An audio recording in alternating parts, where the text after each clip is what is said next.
Unit 2, Stacks and Queues, Data Structures and Algorithm. So, start tayo sa priority queue. So, definition for priority queue is a collection of 0 or more elements. Each element has a priority or value. Unlike dun sa queue natin na na-encounter natin sa Unit 1, na ang structure is first in, first out structure. Excuse me. Yung order ng deletion is from priority queue na didetermine dun sa element priority naman. So, ibig sabihin, yung elements na dinidelete or tinatanggal natin, it's either increasing or decreasing order of priority rather than dun sa order in which kung kailan sila dumating or nag-arrive. Kaya tinawag natin siyang priority queue kasi each element natin meron tayong priority or may value. So dito in terms dun sa pagdidelete natin sa priority queue, nadidetermine natin siya depende dun sa kung gaano ka priority yung element na kailangan nating tanggalin or i-remove. So, meron daw tayong two types of priority queue. Una is yung mean priority queue. Yung pangalawa naman is yung max priority queue. Start muna tayo kay mean priority queue. So, pag sinabi nating mean priority queue, ito yung collection ng elements in which yung mga items natin, pwede nating i-insert arbitrarily, but only yung smallest element yung pwede nating tanggalin. Since mean priority queue yung pinag-uusapan, yung smallest element lang yung ating tatanggalin. So, pag sinabi naman nating max priority queue, ito yung collection ng element in which insertion of items can be any order. But only yung pinakamalaki or yung largest element natin yung ating i-remove or yung ating tatanggalin. So, next naman is yung tinatawag nating heaps. Heap is a tree data structure denoted by either a max heap or a min heap. So, max heap is tree in which value of each node is greater than or equal to value of its children's node. Pag sinabi naman nating min heap, it is a tree in which value of each node is less than or equal to the value of its children nodes. So, meron tayong example dito ng max heap. And meron tayo ditong example ng min heap. So, balik tayo sa max heap. Yung value daw ng each node, so ito, mga node yan. Lahat yan is node. Pag kay max heap, yung value ng each node is greater than or equal dun sa value ng children nodes.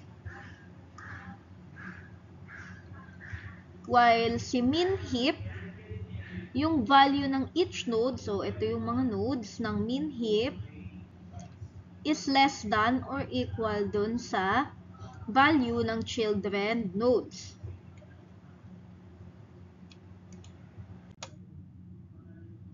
Punta tayo sa insertion of element in heap. So, consider natin itong max heap as given below. So, 18, 12, 4, 10, and 11. Now, if we want to insert 7, hindi natin siya pwedeng i-insert 7 sa may left part or dito sa may 4.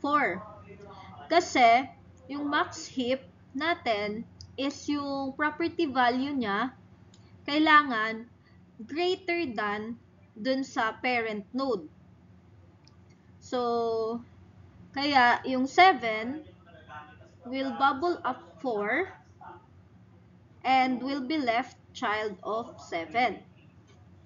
So, when a new node is to be inserted in completely binary tree, we start from bottom and from left child on the current level. So, yung heap natin is always a complete binary tree. So, ito yung itsura. So, 18, 12, 4, 11, 10. So, pag ni-next natin to, ito yung 7. Ito na yung 7 natin. So, na-insert na natin yung 7. Diba kanina, 18, 4. Tapos wala pa tong 7. Ngayon, na-insert na natin yung 7.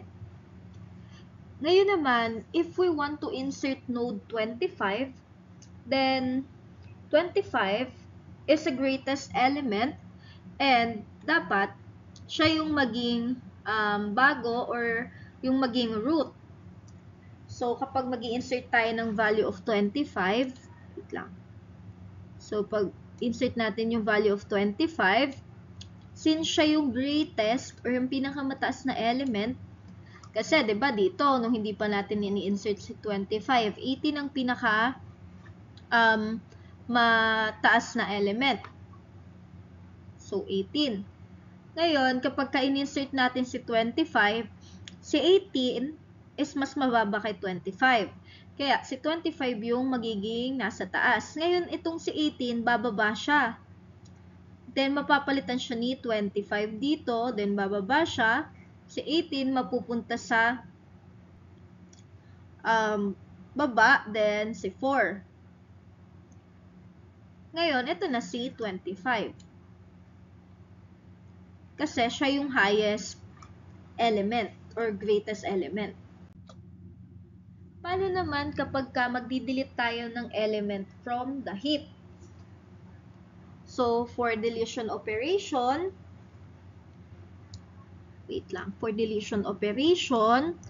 always yung maximum element yung kailangan nating tanggalin.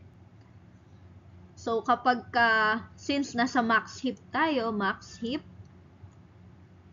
ang kailangan nating tanggalin is yung maximum element na present. Ngayon, ano bang pinakamataas dito? 11, 10, 4, 18, 12, 25. So, ano ba yung maximum na pwede nating tanggalin? Di ba, ang pwede nating tanggalin is si 25. So, ito yon. Siya yung pwede nating tanggalin. Or i-delete. Ngayon, since na-delete na natin yung 25, hindi naman natin pwedeng ilagay si 12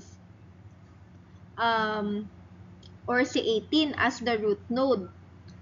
Since dapat maging greater than yung lahat ng node na yon dun sa children elements. So, ang gagawin natin, now, hindi na natin pwedeng ilagay si 4. Dahil, hindi niya masasatisfy yung heap property.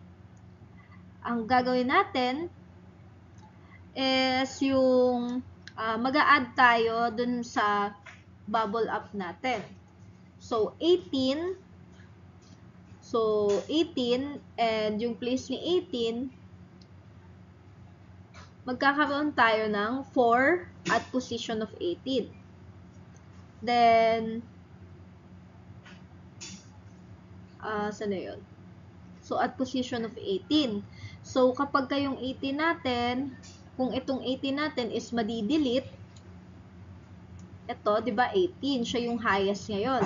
So, kapag na-delete na rin si 18, ang magiging highest na ulit ay si 12. Kaya si 12 na yung naiangat. Bakit? Pala colorful na dapat. So, since i-delete na natin si 18, yan, ano nang highest natin kung wala na si 18? Sa 11, 10, 4, and 12, ang highest na ngayon is si 12. Ngayon, si 12, pag na-delete na natin siya, ang next nating highest is si 11 na. So, magiging Teka lang. Pag na-delete na yung si 12, ang nakalagay na lang is si 11. 11. Tapos nakakonect kay 11 si 10. Ay, wait lang. Nakakonect kay 11 si 10. Tsaka si 4.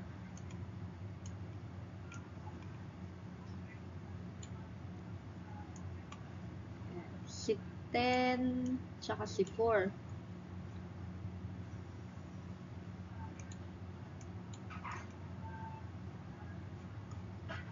Delete ko lang. 10 and 4 yung connected kay 11.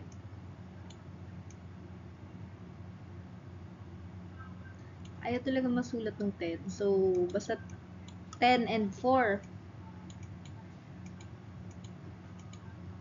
So, ang matitira na, ito na si 11, then si 4, bababa siya dito.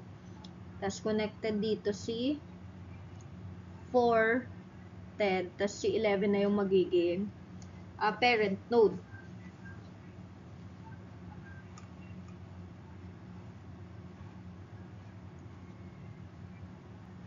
So, para i-simplify natin, yung una is tanggalin natin yung maximum element which is present at the root. So, diba, ang una natin ginawa, kunwari ito. Dito, ang maximum element is si 18. Ngayon, siya yung root. Ang gagawin natin is kailangan natin siyang i-remove. So, pag nawala na si 18, so, yan, naka-remove na si 18. Hahanap tayo dito sa 4 kung sino yung pwedeng pumalit na maging root. Ngayon, yun yung nasa step 2. Now, rehippify the tree. So, start moving from root to children nodes. If any maximum element is found, then place it at root. Ensure that the tree is satisfying the heap property or not. So, ibig sabihin, since nawala na si 18, siya yung kaninang root natin kasi siya yung highest number. Ngayon, dito sa 4, pipili tayo kung sino yung magiging root. So, makikita naman natin, ang magiging root dyan, ngayon na bago, is si 12 kasi siya na yung highest. Tapos yung si 12, ang nakakonect kay 12, di ba yung 11 at saka si 10. So, 11, tapos, tawag dito, 10.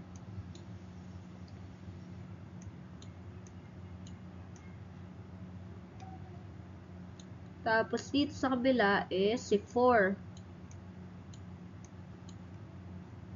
Ngayon, sa kanila, maghahanap tayo ulit ng highest number kasi para ma-remove natin yung root. So, yung 12 na root, kakancel natin. Magiging si 11 na. Ang pangit pala ng drawing ko. Wait, ulitin natin yung drawing. Sorry. Diba ngayon, 12, tapos 11, tapos 10, para mas maayos. Then, sa kabilang side, is si 4 lang, kasi yun siya na lang yung natira doon. Ngayon, pag kinancel natin si 12, which is yung highest root pa as of now, so pag kinancel si 12, so mawawala na yun si 12. Ang mangyayari na is, si 11 na yung highest. 11, ang nakakonekta kay 11 is si 10 and si 4. So, ayan. Kumbaga, ang ginawa natin, titingnan natin kung sino yung highest dito sa mga node natin na pwedeng maging root or pwedeng nandito sa pinakataas. Para ma-satisfy natin yung heap property. So, si 11, siya yung highest. So, 10 at saka si 4 yung under sa kanya. Ngayon, din tayong tinatawag na heap sort. So, yung heap sort natin, ito yung iilan sa applications niya. Una, ginagamit natin siya sa pag-sort ng algorithm. One such yung algorithm natin ng tinatawag nating heap sort, yung pag-sort natin. Pangalawa, ginagamit din natin siya sa priority queue implementation. So, highlight lang natin yung mga use me heap. Kung saan siya pwedeng i-apply, kung ano yung use niya. So, ginagamit siya sa priority queue implementation and sorting algorithm. So, punta tayo kay heap sort.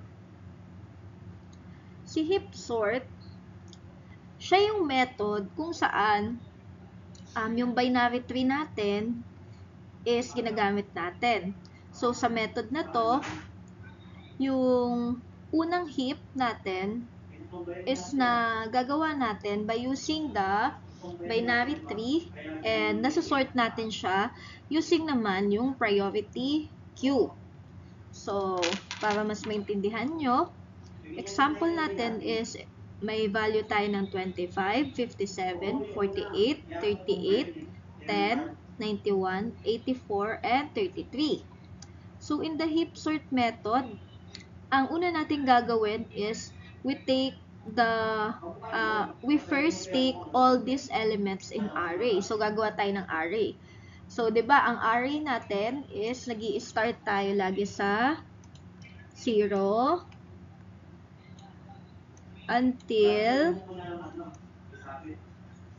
kung anong number matatapos. So, yan. Kaya yung array 1 natin, yung A, asan na yung so, yung A num natin, ayan yung end ng array natin. Kunyari, dito, di ba ito array yun, yung A daw, array,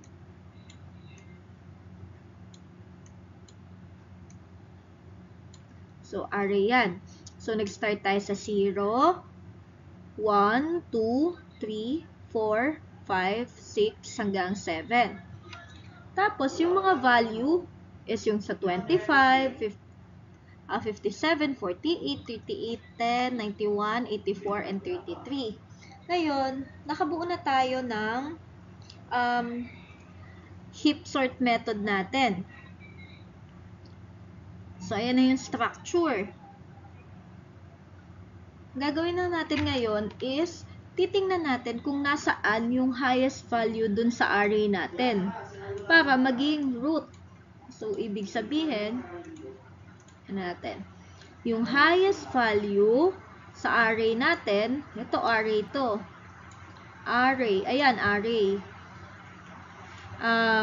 Siya yung magiging root or yung pinaka nasa taas. So,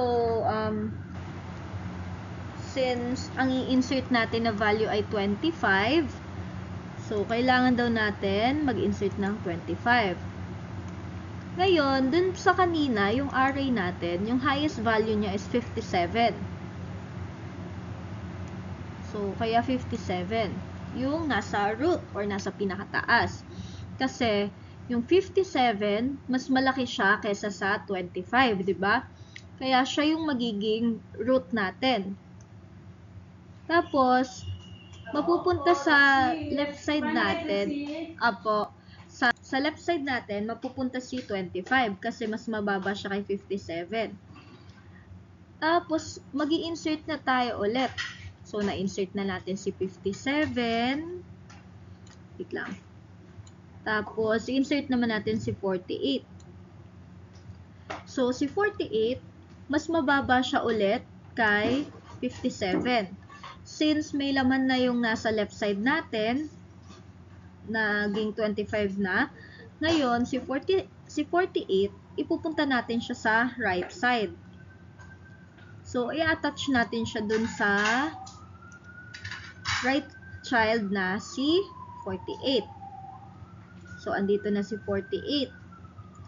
Magi-insert ulit tayo ng 38. So, sa left na side na ulit yon since kakatapos lang natin mag-insert dito sa right side. Bale, si 25 natin, mas mababa siya kay 38. Kung pareho sila sa left side mapupunta, di ba sabi natin, dapat, kung sino yung mas mataas, siya yung laging nasa taas. So, si root natin 57, hindi natin gagalawin. Ngayon, si 25 tsaka 38, since mas mataas itong si 38 natin, aangat si 38 dito kay 25. Kasi 25 ay papalitan niya yung pwesto ni 38. Kaya ang itsura nila is 57, 38, 25, then 48.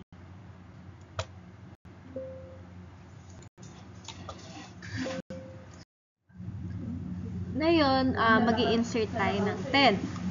Pupunta tayo sa... Teka lang. So, mag-i-insert tayo ng 10. Ngayon, si 10, dahil, diba, 38. Then, ang naka-attach pala sa kanya is 25. So, pwede pa siya na magkaroon ng 10. Kaya, papasok dito yung 10. So, 25 plus 10 is 35. So, pwede pa siyang ma-attach dito kasi sa left side, nandun na si 25. Ngayon, sa right side, wala pang value. So, pwede pa siya dun. Kaya, na-insert natin dun si 10. Pag nag-insert tayo ng 91 naman, since si 91 ay dapat dito na siya kay 48, under ng 48, ang mangyayari, since sabi natin, kung sino yung highest node, siya na yung papalit dun sa root. So, ang mangyayari, ito si 91, diba? Si 91, siya na yung largest.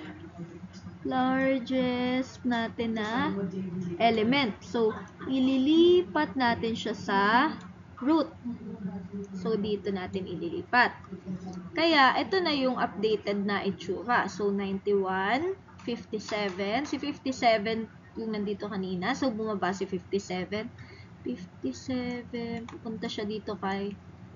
Ay, wait lang. So, si 57, bumaba siya dito sa pangalawa. Yan. So, ito na yung itsura niya na updated. So, 91, 57, 48. 38, 25, and 10. Insert naman natin si 84 ngayon. So, pag nag-insert tayo ng 84, ang mangyayari, since si 57, mas mababa siya kay 84, bababa siya. So, mapupunta siya dito sa baba. Then, si 84 is mapupunta dun sa pwesto ni 57. So, pwesto ni 57. Si 84, aangat siya dito kay 57. Yan. Kaya, ang itsura niya is 91, 38, 84, 25, 10, 48, then 57. Ngayon, mag-i-insert tayo ulit ng 33. Asa na? 33. So, pag nag-insert tayo ng 33, lalagay natin yung value ni 33 dito. Kasi, mas mataas naman si 33 kay 25. So, si 25 na nandito ang pwesto kanina, bababa siya papunta dito sa pinaka-baba. Then, yung 33 ay aakit siya. So, 33. Ngayon, ito na yung updated. So, 91, 38, 33, 10, 84, 48, 57. So, ayun yung itsura. Ito yung maayos na itsura kapag naka-max Q tayo. So, ibig sabihin, lagi nating priority kung sino yung pinaka mataas na value. Then, susundin lang natin yung pattern. So, ayan na yung Q natin. Then, alam natin na ang ating root or ang pinaka-highest highest value is 91. Kaya si 91 ay nandito sa dulo. Ito naman yung step natin para mag-re-55. So, yung value natin kanina, si 25, 38, 33, 10, yung 84, 48, then 57. Pag re-55 natin siya, or aayusin natin, ang highest para maging root ay si 84 kasi siya yung highest number dito. So, naging 84, 38, then 57. Ngayon, sa 57, naka-under sa kanya si 48 tsaka si 25. Tapos, kay 38, ang naka-under is si 10. Yung step 2 natin, pagpapalitin natin yung A0 dun sa A6. So, para mapagpalit natin, nakalagay dito yung arrow. So, from 91 kanina, diba 91, naging 84 na yung next root kasi siya yung next highest level ng number. So, 84, 57, 38. Ayan. So, ayan. Pagka inayos natin ulit, mawala na kasi diba si 84. So, ang papalit na sa kanya, pag in-exchange natin, si 25, 38, 57, tapos yung 33, 10, 48, tsaka yung 84. Kasi tapos na si 84. So, lagyan na natin ng highlight si 84. Kasi tapos na siya eh. Lagyan natin ng highlight red. Yan. So, si 84. Kasi ito na yun. Na, ano na natin yung 84. Ngayon, ang next natin ay next highest is si 57. 57. So, na yung 84. So, 84, 91. Tapos, since si 57 na yung next highest, exchange na natin yung A0 with A5. So, 57, 84, 91. Then, rehip ulit. Ngayon, mawawala na si 50, si 57. Okay, mawawala na dito si 57. 57. Kasi nailagay na siya. Ngayon, 48 na yung magiging bagong root. Kasi siya na yung next highest. So, ito si 48. So, siya na yung pang-apat dun sa root ng Q. So, 48, 57, 84, 91. So, tandaan lang natin yung pattern dito is kung sino yung highest, siya yung papalit dun sa itaas. Then, mapupunta dito sa Q. After masatisfy nung Q, mawawala na din yung highest na yon. So, mapapalitan siya ulit ng kung sinong sumunod na highest. Kaya, from 91, nagkaroon tayo ng 84. Tapos, pag natanggal na si 84, si 57 na yung next highest dito sa heap natin. So, pag natanggal na si 57 at nalagay na sa Q, si 48 na yung next highest. Kaya, 48 yung nandito sa pang-apat. So, pag nawala na rin sa atin si 48, ito. So, pag nawala na rin yan, bale, ang pagpipilian na lang natin is si 25, 10, 38, and 33. So, titignan natin dito kung sino yung highest sa kanila. Ngayon, ang value na lang dyan is si 10, 33, 38, at 25. Ang tatanggalin natin is si 38.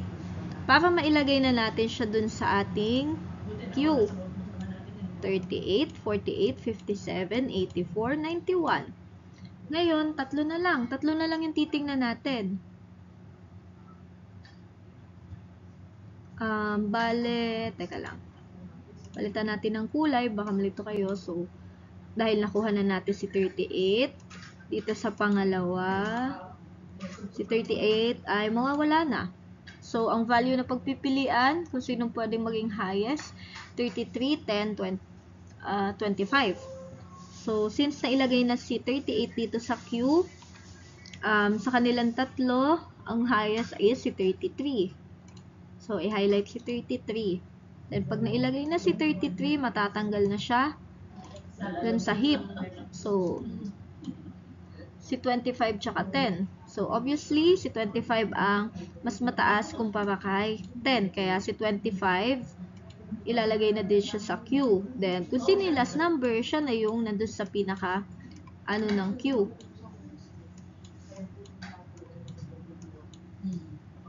So, wait lang.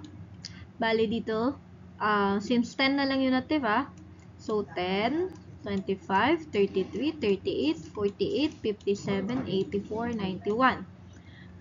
Ang pinaka-objective lang natin dito sa heap sorting is masort natin yung ating mga node. So, lagi nating tandaan, yung root, siya yung highest value na available. So, nag-start tayo sa 91, then 84, 57, sorry dito pala, 57, 48, 38, 33, 25, then last is si 10. So, yan na yung ating heap sort sa Q. Punta tayo dito sa summary details. So, pag sinabi natin stock, diba, ang fina-follow natin dito is yung last in, first out, or yung LIFO. So, ang operation kay stock, yung push and pop. Then, dito sa stock, si push, ginagamit natin siya para makapag-insert tayo ng element dun sa stock natin. Then, si pop, para makapag-remove tayo and mag-return tayo ng top element. So, pick, para mag-return tayo ng top element pero hindi natin tinatanggal. Unlike kay pop, pag nag-remove tayo, i-return natin yung element. Si pick kasi, ang ginagawa niya, binabalik niya yung top element nang hindi niya tinatanggal yung iba. So, yun yung difference nila ni pop at saka ni pick. So, sa stock implementation, gumamit tayo ng array. So, meron tayo dibang fixed size ng array para makapag-store or makapaglagay tayo ng stock elements. Kasi kailangan, pag nag-stock tayo, meron tayong fixed size para sa array natin. Then, yung top pointer natin, siya yung nasa pinakataas na element. So, in terms naman sa stock implementation, gumamit tayo ng linked list natin. So, dito, nag-allocate tayo dynamically. Tapos, meron tayong 3 parts. Nagko-contain tayo ng data and pointer. Then, may previews kapag doubly, pero kapag kayong singly, 2 lang. So, yung data pointer, papunta sa next node. Sa application, sa unit 1, yung infix, postfix, and prefix. So, nilagay ko lang dito para alam nyo kung ano yung application na paggagamitan ng stock. So, yung sa Q, ito, meron tayong tinatawag na yung rule natin, yung FIFO, or kung ibig sabihin, first in, first out. So, kung sino yung una mong nilagay na data, siya rin yung unang data na matatanggal. Tapos, may tinatawag tayong DQ, NQ, and yung peak. Tapos, yung types naman, meron tayong 4. So, yung unang type ng Q is yung simple Q. wherein gumagamit tayo ng front and rear natin in terms of the linear structure. So, pag circular naman yung Q, since from the word circular, so rotation lang yung ginagawa nung code natin. So, ibig sabihin, kung nasan yung last node, nakakonekta yung pinaka-last node papunta dun sa unang node natin. Kaya, rotation yung nangyayari. Then, ito yung sa unit 2, yung tinatawag nating priority queue, wherein, from the word priority, kung sino yung may highest value or yung may highest priority, siya yung una nating i-cater. Then, yung last nating i-cater is yung may pinaka-least na value or least priority.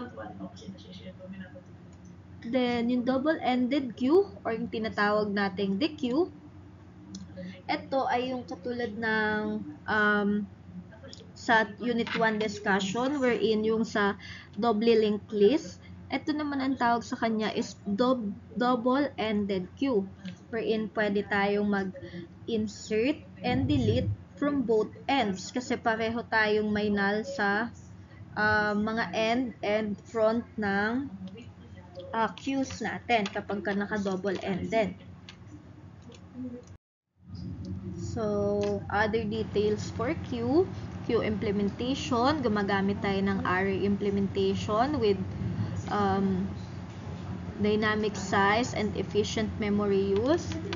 So, since ang focus natin sa unit 2 is yung priority queue, meron tayo ditong summary for priority queue. Una, each element or each node, meron silang priority. Kung ano yung may highest priority, pagka naka-priority queue tayo, siya yung unang i-cater natin. Kaya higher priority elements served before lower ones. So, kapag ka naman sa implemented na using priority queue, ang mauuna natin is yung array. After ng array is yung linked list. Then, heaps. So, ayan yung mga pwedeng pagpasukan natin ng priority queue. Magagamit natin siya for arrays, magagamit natin siya for linked list, magagamit natin siya for heaps. So, ang focus ng unit 2 natin is yung binary heap and yung pag-a-add or yung pag-i-insert tsaka pag-remove or delete natin sa node in terms dun sa heap tree natin. Then, last, yung heap natin, meron tayong complete binary tree structure. Wherein, diba sabi natin kanina, may encounter natin dito si max heap. Wait, asan na yung...